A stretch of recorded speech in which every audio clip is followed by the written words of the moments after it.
Check it out. Yeah. All right, ready to roll. Ready to roll. Hey everyone, Jill Anenberg here, and I'm so excited for our guest today. I have Rob B coming all the way from Northern England, and he is going to share with us all of his tips about vibrancy today. Hello, Rob. Hi, Jill. How are you today? Really good, and I'm so excited that in an age like today, we're able to connect when you're all the way on the other side of the world. It's 6 p.m. for you, it's 10 a.m. for me, and we can do this. Amazing, isn't it? Thank you. I'm so happy you're here. Well, I'm going to tell everybody a bit about you. You are the creator of the Art of Vibrancy method. For 49 years, he has helped thousands of people in 6 countries to live more vital, positive, and creative lives. As a former professional musician, Rob has performed on stages around the world, and as living proof he lives life to the max, he's been awarded an arts degree at Lancaster University and also runs an art gallery. Rob teaches the art of vibrancy to clients who want to live a life and leave a legacy of boldness, diversity, and adventure. That's an impressive intro for you, Rob. I've got a lot to live up to now. Yeah. I love the fact that you come from a background as a musician and a creative artist. Can you share a bit about what you played, what you did, what that experience was like? I've spent most of my life as a professional musician. I play the piano and the saxophone, and I sing. I've toured around the world. I've played saxophone and sung on cruise ships. Music is such a way of healthy expression of emotions and eliciting joy. What do you find as a musician yourself is your favorite part of all of that? Performing, I love, because it's such a buzz and it's helping people to relax and enjoy themselves.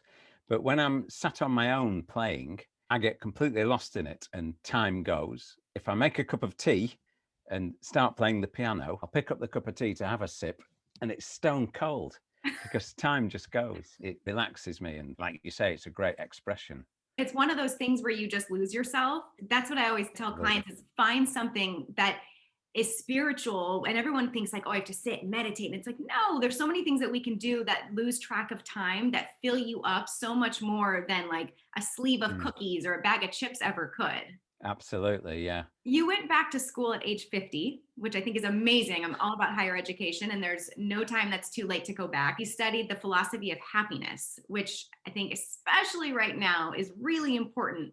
What would you say are your best tips that you learned about happiness and how to elicit joy in your life? Right. Well, it's not what we think it is. It's not having more technology or having more money or thinking, I'll be happy when I get that new car or when I've lost some weight. It's the wrong approach. We've just mentioned being happy, being lost in doing something. But a simple thing to do to increase your happiness, and this is scientifically proven, is to engage somebody in conversation, even if it's for a few seconds. Say hello, smile. I do it all the time, people walking down the road. Hello, smile. And give someone a compliment. That's a nice coat, or, you know, I suppose you've got to be careful. You don't want people to think you're chatting them up or being inappropriate. But just a little bit of conversation is good for your heart. It's good for your mind. So that's the key to happiness. There's lots of other things as well, but that one little thing. Mm-hmm. I 100% agree. I think connection is huge, and it's also an opportunity to get out of yourself. A lot of times we think that we're isolated in certain emotions and feelings and just the way that the world operates. No, it's not fair, or, you know, certain things that we think. And then when we talk to other people, we realize we're not alone. And I want to say it normalizes these emotions, and it just makes us feel so much better to have that connection. Yeah. You realize it's not as important as you thought it was, this thing that's been going round and round in your mind. Yes. I notice that I sometimes will catastrophize and make things much bigger than they are. And then if I talk to just one person and get a different perspective because I'm so close to it, it's so helpful. Or when someone comes and talks to you, you can break it down for that other person. And it is so true. Like, we really do need each other and to have constant connection. Yeah. And here's one more really quick thing that people can do. You'll laugh. Go into the bathroom, look in the mirror and pull a face at yourself. Whatever, you know, look, pull that face at yourself. Yeah, that's it. You've got it. You can do this. And you'll think all of a sudden, you idiot, what are you doing? And all of a sudden your mood's lightened. You realize that it's what's important, you know, come on, get a grip and then get about your day. It'll just raise your mood. I've created a series of videos called Things to Do to Raise Your Mood. And they're 1 minute long, 1 minute wisdom series. So if someone went on my YouTube channel, they're all free. There's about 25 of them. Oh, wow. And I love that they're just 1 minute because that's easy. Everyone has a minute to just apply something beneficial to make them happy. Okay, Rob, I need to see your silly face. What's the face you do in the mirror? And then I'll do mine after.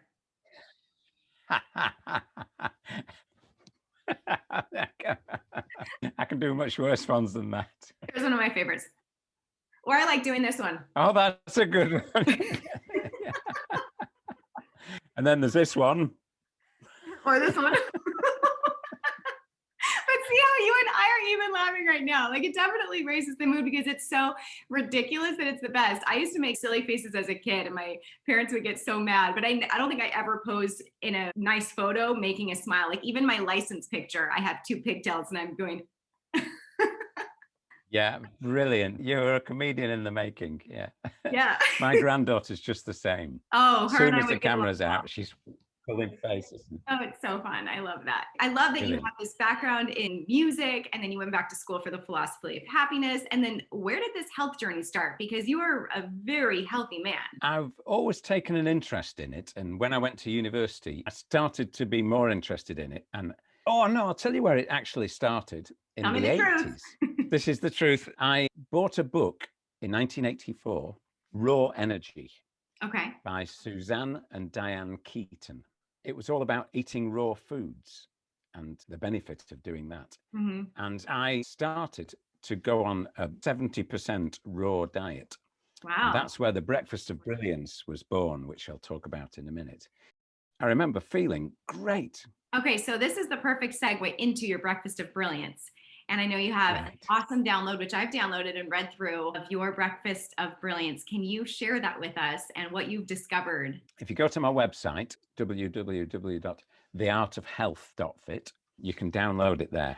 Every day now, I try and eat raw during the day, and then I have a cooked meal in the evening. And by doing that, I pretty much eat as much as I want, but I'm slim and I'm well. Part of the Breakfast of Brilliance is eating some raw broccoli and raw spinach with your breakfast, and then soak nuts and oats that have been soaked overnight and seeds, loads of fresh fruit. And it's such a good meal to set you up for the day. About 6 or 7 years ago, I was suffering with dreadful arthritis in my knee, hip, and my thumb, both my thumbs.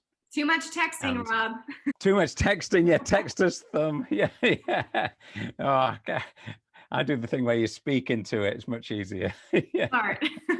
Researched all this stuff back then, and I'd remembered the raw energy diet. I've got no pain at all in my knee joint, and my hip, which I broke in 1971, smashed myself up big time, and I've got metal in my hip and on my leg. I've had a limp probably for 40 years. Well, my limp has pretty much gone, and I put it down to my Breakfast of Brilliance, that and the other lifestyle changes which naturally flowed from starting on that breakfast. Of course. Well, first of all, I'm sorry that you got into that accident where you shattered your hip, but what you're eating and what you've been doing is such a testament to an anti-inflammatory diet, to healthy foods. They're also anti-cancer, they're longevity food. A lot of people think that eating a certain way helps one thing, but it's amazing. Is it plethora? Yeah, the plethora of benefits that come. Plethora, yeah. I read Dr. Greger's book. He's a plant-based physician and he has tons of resources. Everything is backed up by science. When I was reading through your Breakfast Champions, it's a variety of nuts, fresh fruits, grains that you're soaking, like the oats. It's one of the best things that people can eat. And it's so satisfying and filling because it's got all the fiber and vitamins and minerals. So you are on the right track. And if you guys are wanting to not just lose weight, that'll be a byproduct, but reduce your inflammation, increase your lifespan, feel better, have more energy, all the good things that come along with this, download his Breakfast of Brilliance because there's such great information in there. Great. You have 3 aspects to health: food, exercise, and mind. And I love these pillars. Yes. Can you expand on them and what they mean for you? Well, in my program, The Art of Vibrancy, I teach the 3 keys to weight loss, clarity of mind, and good health. So nourishment, adventure, and creativity. As one of my clients calls it, food, fitness, and fun, which is pretty much what it is. Yeah. And it's the way we combine these things so that people start to live in a more adventurous way. As far as the nourishment is concerned, it's nourishing your mind. just as much as your body. They're both equally important.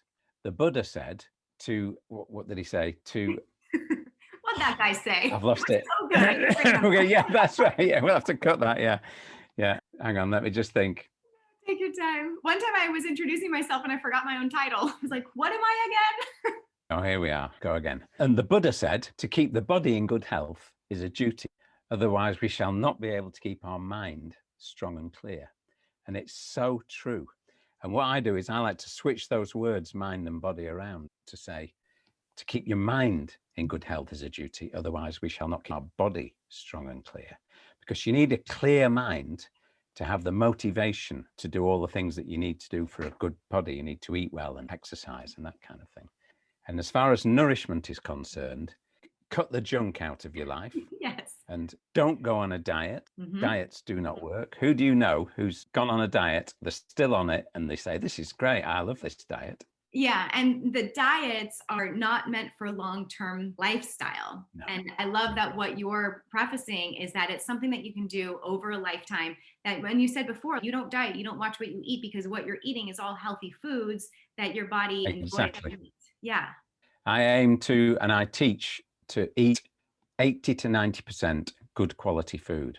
And that's all you have to worry about. And I teach what sort of foods, but most people already know what's good. And to keep your body in good order, you don't need to join a gym, because by the time you've gone down to the gym, got changed, feeling guilty because you haven't stayed long enough and rushing about to get home again, you can walk outside your door and do 10 minutes exercise in the street or in a wood nearby. Do that regularly. You'll be much better off than joining a gym. And your mind, there's all sorts of things you can do. One of the big things I say is don't watch the streaming news channels. Yes. Because yeah, they have got to fill the time 24 hours a day with bad shit. Bad shit. And they interview experts about bad stuff. What good is it doing your mind to hear a long extended interview with someone whose family have died? What good is it doing your mind? We've got this morbid fascination with it all, but it's depressing you. It's not good. So I watch quick news summaries when I need to. I love that you pointed that out because a lot of people get sucked into the news, and not that it's a bad thing that they do, but they're just not conscious that that's something that's deteriorating their mental health, and then the choices that they make, how they feel. And one of the things that you mentioned in the Breakfast of Brilliance download was that when you eat your breakfast, you're watching a TED Talk that's inspiring or something that's funny, or just sitting there and enjoying the birds. Like you are filling the first part of your day with something that fills you up rather than drags you down and is depressing. Yes. It makes a huge difference. Yeah, absolutely. Yeah. So that's nourishment. Adventure is just what it sounds like. It's a way of exercising that is enjoyable. Someone who lives in California, Dr. Daphne Miller, invented something in 2008 called nature prescriptions. Oh. And she actually prescribes, instead of prescribing drugs to people for common illnesses, she prescribes them to get out in nature. She says, step outside, stand still, and keep quiet for 3 minutes and listen. Mm-hmm. That's a prescription from a doctor. Isn't that just wonderful? I love adventure. I mean, personally, as somebody who lives for adventure and fun activities, and it doesn't have to be always like skydiving and jumping out of a plane, even just getting in the car, driving somewhere that's new scenery. My mom was here over Christmas time and I said, you want to go for an adventure? She was like, yeah. So we drove 2 hours from LA to this really cute town and we brought my dogs, we walked around, and as we drove, we played Christmas music and we were looking at how the trees changed colors and the birds and just kept pointing out stuff with each other. It was the funnest time. And I mean, most of the time we were like half in the car, half at this location, but just to see something new was wonderful. It's so good for your mind to just do something with an uncertain outcome for pleasure. Yes. And you are raising your mood. It's a good thing to do. The third part of the Venn diagram is creativity. And that is, people say, oh, I'm not creative, but we're all creative.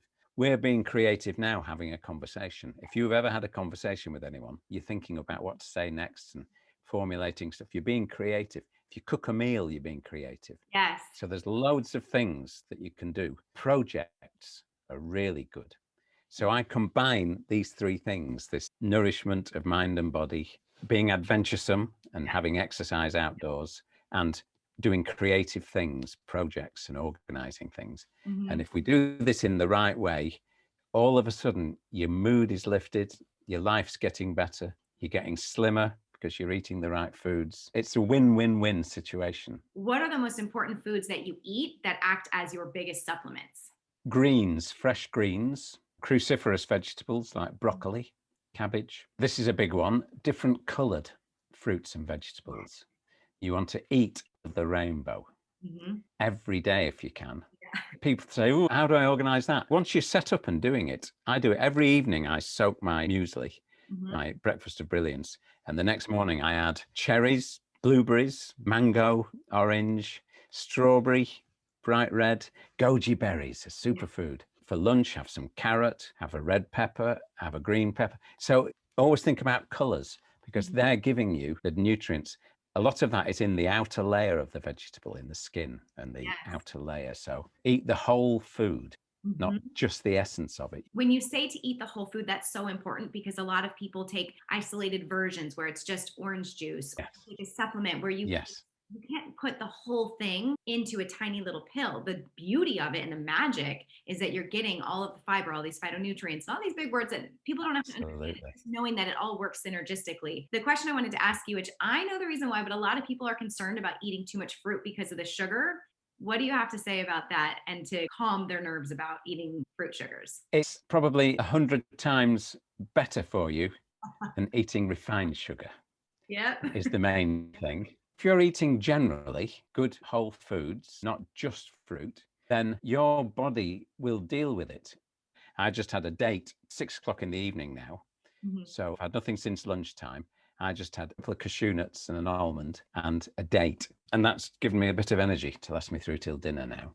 What's great about that is you're eating a whole food and it has a lot of fiber in it. It's nutrient dense, like those nuts have good high fat in it, omega-3s. When we're eating foods that fulfill our essential needs, it's going to make us feel full. And that also, I think, is a bit of creativity, is when you tap into yourself and you start to know, okay, what foods do I put together that make me personally, for my body makeup and for the amount of exercise that I do and energy output, that make me feel good. Because if, say, you have a cup of orange juice versus an actual orange, you could drink like 3 cups of orange juice and not feel full. Eating one orange, it's going to fill you up and you're going to be satisfied. Tuning into how we feel and becoming more, I want to say, intuitive about the whole process. It doesn't have to be so difficult.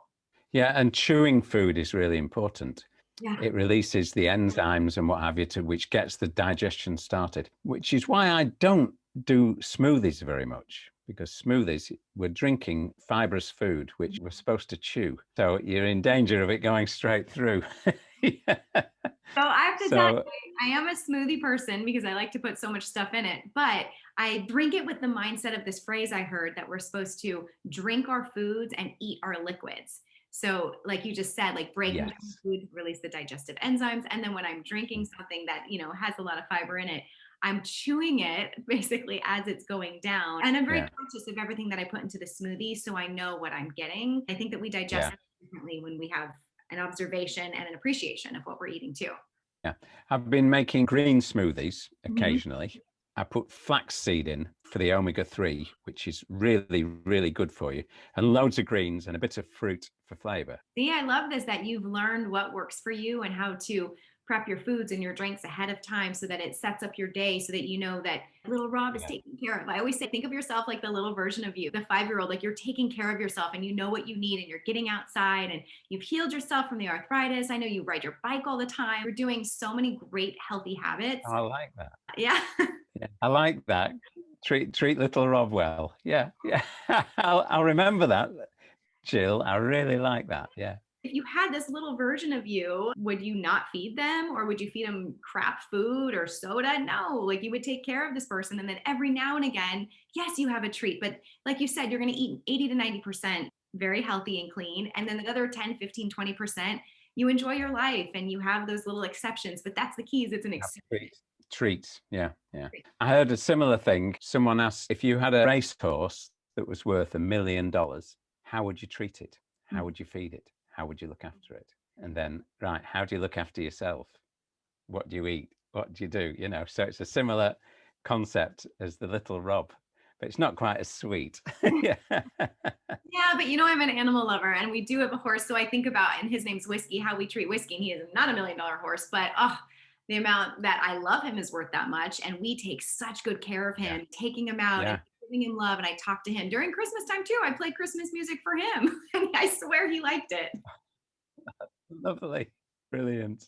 Okay, Rob, you've given us so much information. And even for me, I'm re-inspired, which is why I love these talks and connecting, like you said in the beginning, with other people. So to wrap up and to share with everyone watching, what are some practical tips that people can put in place today to just improve their overall health, wellness, mental health, happiness, and all the good things?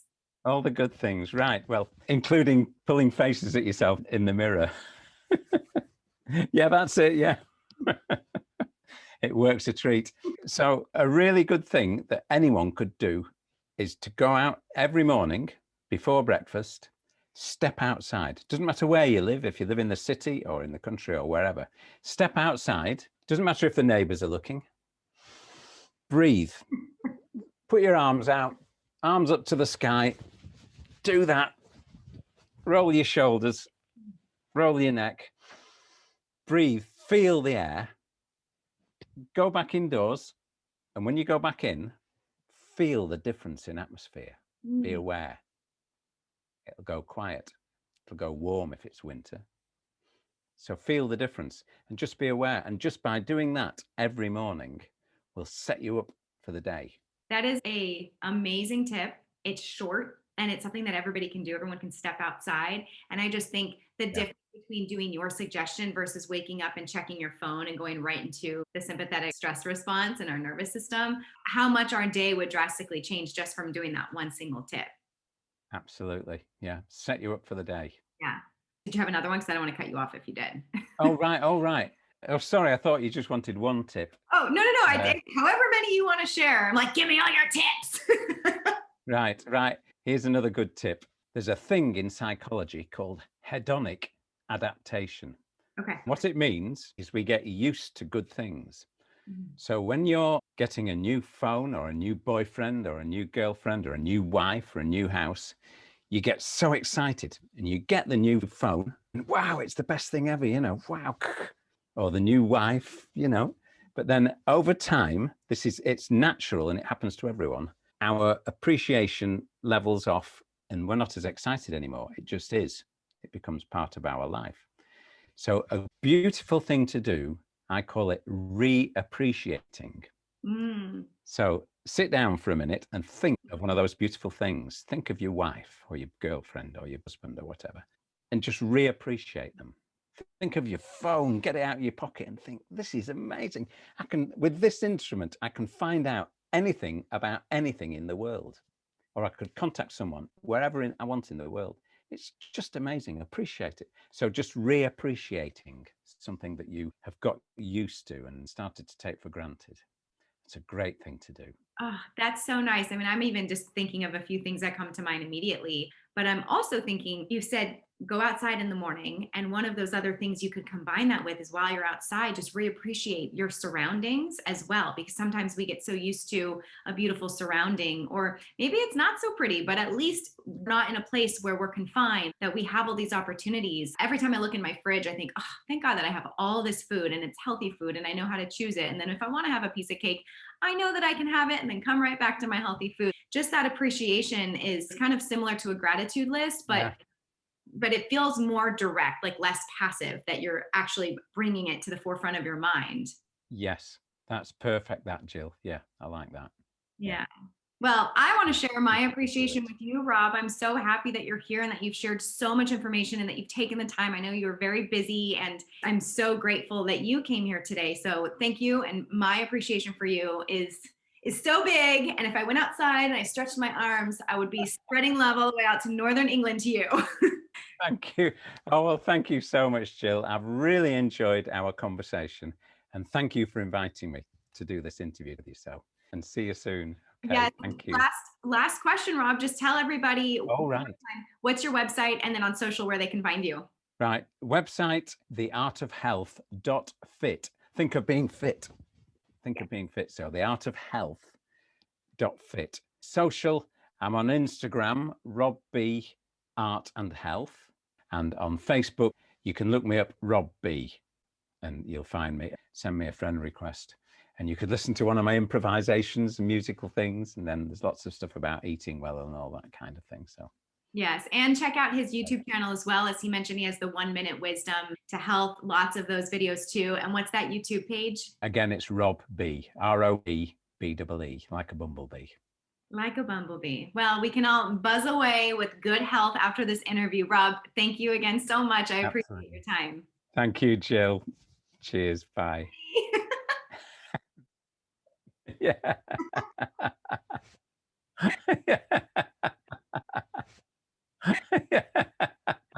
And for 49 years, you have helped people let me start over. Live a life and oh my God, I can't read this morning. This is why I said it. We can edit it. And league. Oh my gosh. This is why I also told you before 10 a.m. It's a bit of a mouthful, that, yeah. So it's, excuse me. Yes, hang on, I'm just going to cough. Oh, cough. Excuse me. Cough, fart, whatever you need to do. Yeah. Swear, shit, bastard. Bastard, I haven't heard that in a while. See, but maybe swearing will help, and damn straight it does. Yeah, absolutely does. Yeah. Swear words. That's another thing for happiness. Not just making silly faces, but just sometimes I scream the F word and then I feel like, oh, I got it out. Like I feel good after. Yeah. Bastard, yeah. That's the other thing I do in the mirror. I go, you stupid bastard, like that. I shout at myself and tell myself to fuck off and all that. And that again makes you feel quite good. Yeah. Yeah.